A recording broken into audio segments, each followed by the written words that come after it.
안녕하세요. 이선생TV의 치과의사 이성은 원장입니다. 오늘은 가글액이에요. 가글액은 그야말로 구강 청결을 위한 구강 보조용품이죠. 가글액을 선택하실 때는 반드시 식약처에서 의약 외품으로 허가받은 제품을 선택하셔야 됩니다.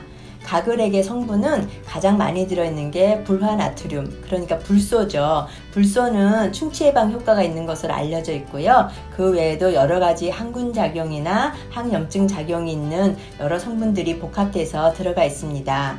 가글 용액을 사용하실 때는 반드시 양치를 다 칫솔질을 다 하신 다음에 가글액을 소량 따라서 입안에 머금고 한 30초 정도 우물우물 하신 다음에 뱉으셔야 됩니다. 삼키는 게 아니고요. 뱉으신 다음에는 물로 헹구지 않으시는 게 효과를 오래 유지하실 수 있고, 가글 용액을 사용하신 다음에는 물이나 음식을 한 30분 정도는 드시지 않는 것이 효과를 오래 유지하실 수 있습니다. 그러면 하나씩 한번 볼까요? 제일 먼저 가글인입니다. 사실 이 가글인은 상품명인데 우리나라에서 가글 용액 중에서는 제일 처음 나오다 보니까 거의 모든 사람들이 그냥 가글인을 가글 용액의 대명사로 그렇게 통용해서 사용하고 있죠. 근데 사실 저는 가글액을 거의 사용하지 않았거든요. 이번에 이것을 준비하기 위해서 처음 써봤어요. 근데 이걸 써봤더니 생각보다 굉장히 입안이 화끈화끈 하더라고요. 그 쏴한 맛이 굉장히 강하더라고요. 그래서 깜짝 놀랐어요. 이것을 한 30초 정도는 입안에 머금고 있어야 효과가 있는데 너무 쏴해가지고 한 10초도 못 견디고 그냥 뱉어버렸거든요. 조금 적응이 되면 괜찮아질지 모르겠는데 생각보다 쏴한 맛이 굉장히 강하더라고요.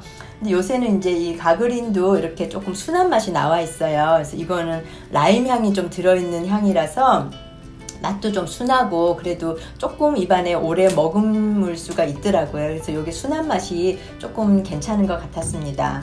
그 다음으로는 여러분들 많이 알고 계시는 리스테린이에요. 리스테린이 사실 처음에 나올 때는 외국에서 이제 생산된 거다 보니까 굉장히 세고 굉장히 독했어요. 그래서 리스테린을 하고 나면 막 입안에 점막이 하얗게 떨어져 나오고 막 그런 일도 있었는데, 요새는 이제 이 회사에서도 너무 강하다는 것을 알았는지 이제 맛을 굉장히 순화시켜서 순한 맛으로 나오고 있더라고요. 그래서 이걸 해보니까 맛도 좀 순하고 오래 머금을 수도 있고 괜찮았습니다. 그 다음으로는 이제 페리오라고 하는 가글액인데, 이거는 이제 써봤더니 그야말로 이제 페리오 치약을 물에 풀어서 머금은 그런 느낌이었어요. 근데 그냥 치약을 머금은 그런 느낌 같은 가글액이었고요. 그 다음에 이거는 이제 병원으로도 많이 들어와 있는 가글 용액이에요. 이제 잇몸 치료 효과를 조금 더 높여가지고 나왔다고 하는 가글 용액인데, 이제 써봤더니 뭔가 잇몸이 굉장히 치료되는 그런 느낌이 막 드는데 굉장히 싸해요. 입안이 막 점막이 굉장히 화끈거리고 싸해서 다른 것에 비해서는 조금 독하다고 해야 되나? 그런 맛이었고요. 이거는 이제 그야말로 또 잇몸에 좋다고 하는 죽염이 들어가 있는 이제 가글액인데, 이거는 그냥 죽염치약 있죠. 죽염치약 맛이 나면서 그렇게 쏴한 맛이 조금 덜 하더라고요. 약간 순해서 괜찮은 것 같았습니다. 저는 이제 가글액을 사실 처음 해보다 보니까 이 쏴한 맛이 강한 게 조금 힘들더라고요. 근데 이제 그런 쏴한 맛이 조금 약한 게 처음 쓰시는 분들은 괜찮을 것 같아요. 그런 측면에서 보면은 요거는 이제 다른 회사에서 나온 건데, 여기 보면 순한 맛이라고 적혀 있어요. 그래서 이게 오렌지, 복숭아 향이 나면서 맛이 좀 순하더라고요. 그래서 이거는 한 10초 넘게 한 30초 가까이 좀 머금고 있을 수가 있었습니다. 그래서 처음 사용하시는 분들은 조금 순한 맛을 골라서 쓰시는 게 좋을 것 같고요. 이제 많이 적응되신 분들은 조금 세고 강한 것을 쓰셔도 적응이 되시면 괜찮을 것 같아요. 여기까지 이제 여러 가지 가글 용액에 대해서 제가 리뷰를 해드렸는데, 중요한 것은 이 가글액은 어디까지나 구강 건강을 위한 보조용품이라는 겁니다. 중요한 것은 칫솔을 가지고 이를 잘 닦아주시는 게 가장 중요하고요. 이것은 이제 부득이하게 이를 닦을 수 없는 상황일 때, 이제 어쩌다 한 번씩 사용하시는 그런 보조용품이라는 것을 꼭 기억하시고, 나는 이는 대충 닦고 그냥 가글액으로 나는 건강을 유지하겠어, 이렇게 하시면 절대 안 됩니다. 이를 잘 닦으시는 것이 가장 중요하고요. 요거는 어디까지나 보조적으로 사용하시고요.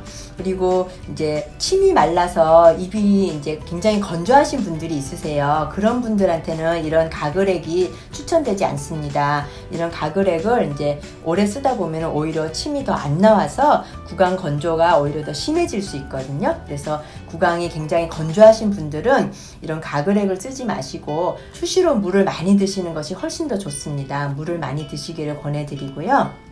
그리고 이 가글액을 이제 너무 오래 이제 많이 사용하다 보면은 그 나름대로 또 부작용이 생길 수 있어요. 가글액에 어떤 내성이 생긴다든지, 아니면 아까 말씀드린 것처럼 어떤 치아에 착색이 될 수 있다든지, 그리고 또 이제 너무 오래 쓰면은 입안에 이제 정상적으로 있는 세균총의 변화가 생깁니다. 어떤 말이냐면은 우리 입안에는 이제 좋은 세균과 나쁜 세균이 같이 살고 있는데, 이 가글액을 이제 너무 오래 쓰면 그 항균 작용에 의해서 나쁜 균이 죽는 거는 좋은데, 이제 정상적으로 있어야 되는 좋은 균까지 다 이제 죽게 되면은 입안에는 세균총의 변화가 오고 구강 점막의 균형이 깨져서 오히려 점막이 더 약해지고 뭐 점막이 빨갛게 된다든지 점막이 벗겨진다든지 이런 부작용이 생길 수 있기 때문에 너무 무분별하게 가글액을 오래 장기간 사용하는 것은 추천되지 않으니까 그 점을 꼭 유념하시기 바랍니다. 그리고 최근에는 어린이를 위한 가글액도 나와 있는 것 같아요. 그런데 사실 어린이들을 위해서는 이 가글액이 추천되지 않거든요. 왜냐하면 어린이들은 잘못하면 이 가글액을 삼킬 수도 있고, 또 아직 나이가 어려서 입안에 그런 세균총들이 정상적으로 자리를 잡지 못했는데 이런 용액들을 쓰다 보면은 그런 정상 세균총이 자리 잡는데 문제가 될 수도 있고, 무엇보다도 어린 나이에부터는 이제 칫솔질하는 거를 손으로 직접 닦는 습관을 키워주는 게 굉장히 중요하기 때문에 어린이들한테는 기본적으로 이런 가글은 추천되지 않습니다. 하지만 이를 닦을 수 없을 정도로 몸이 너무 불편하신 분들, 그런 분들께는 이 가글액이 어느 정도 항균 효과가 있기 때문에 이를 닦기 힘든 분들께는 가글액이 추천이 됩니다. 사용하시는 것도 괜찮겠습니다. 그리고 술을 드신 후에 음주 측정을 피해가기 위해서 이 가글 용액을 하시는 분들이 계세요. 그런데 이 가글 용액에는 대부분 에탄올, 그러니까 알코올 성분이 아주 미약하게 조금씩 들어있기 때문에 오히려 이 가글 용액을 하고 음주 측정을 하면은 알코올 농도가 더 높게 나올 수가 있습니다. 그렇기 때문에 술을 드신 후에 가글 용액으로 감추려고 하는 것은 추천해드리지 않겠습니다. 오늘은 여러가지 가글 용액에 대해서 리뷰를 해드렸어요. 오늘 제가 해드린 이 리뷰가 마음에 드시고 정보가 도움이 되셨다면 좋아요 버튼, 구독 버튼 많이 눌러주세요. 지금까지 이선생TV의 치과의사 이성은 원장이었습니다. 감사합니다.